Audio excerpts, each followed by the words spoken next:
Good morning, everyone. In this video, we are going to be going over some more problems in the practice set together, starting on page 4.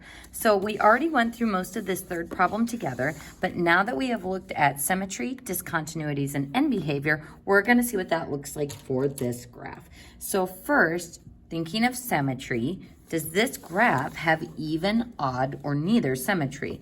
If I try to fold it in half like a heart along the y-axis, we can see that it definitely doesn't have even symmetry. But rotational symmetry, shape-wise, it's looking pretty good. It goes through 0, 0, so I could pivot it. But we can tell from these 2 points that it doesn't have rotational symmetry or odd symmetry because these 2 points should be the same, just with different signs. So if this did have odd symmetry, this would have to be -2, +44 instead of -381. So this would have neither symmetry. And I'm just gonna put a little note that says, look at max and min,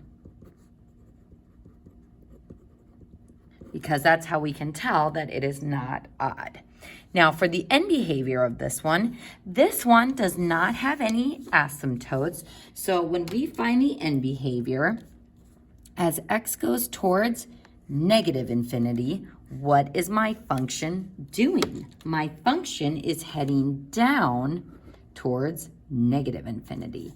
So the limit of my function as x approaches -infinity is -infinity, and the limit of my function as x approaches +infinity, so as I go infinitely to the right, my function is going up towards infinity.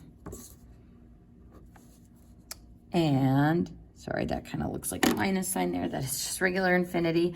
That would be our expression for our end behavior. So remember, folks, on this homework assignment, I have that limit notation written out for you, but this is something you are going to want to commit to memory. So make sure you're practicing reading it and writing it as you work through these problems.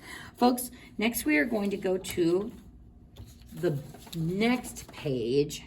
We did one of these problems as well, and we're going to go ahead and do the same thing on this page. So figuring out if it has symmetry, any discontinuities that it has, and then the end behavior. So on this one, let's go ahead and look at the symmetry first. If I look at the symmetry, 3 over x squared minus 9, it looks like it has even symmetry. So I can tell visually that if I fold it in half, those look like they're exactly the same. The asymptotes are in the same places, and so I visually can say that this has even symmetry. Now, if I wanted to prove it algebraically, we would just need to prove that horizontally reflecting this function, flipping it this way, gives me the exact same thing. So to prove that, we just need to show that horizontally reflecting it, or f of -x, so 3 over -x squared minus 9.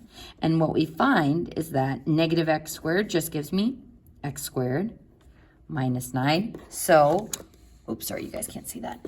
So if I horizontally reflect my function and simplify it, what I get from horizontally reflecting it gives me the exact same function when I simplify. So this is how I can algebraically prove that the function has even symmetry. So even symmetry, and our proof is below.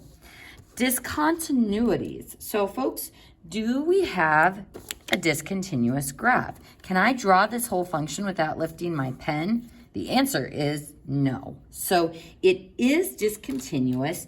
What causes it to be discontinuous is this vertical asymptote at -3 and this vertical asymptote at +3. So for the discontinuities, we're going to say a VA for vertical asymptote, its location at x equals -3, the other vertical asymptote at x equals +3. And folks, if we took away these asymptotes, would the function be continuous? No, it would not. It would still have those separate pieces. So we would say that these are non-removable. So our discontinuities are asymptotes, and we say that they are non-removable. Lastly, on this function is the end behavior. Now, if I look at this graph, it has a horizontal asymptote that my function is leveling off at. So as I go infinitely to the left, my function is approaching 0.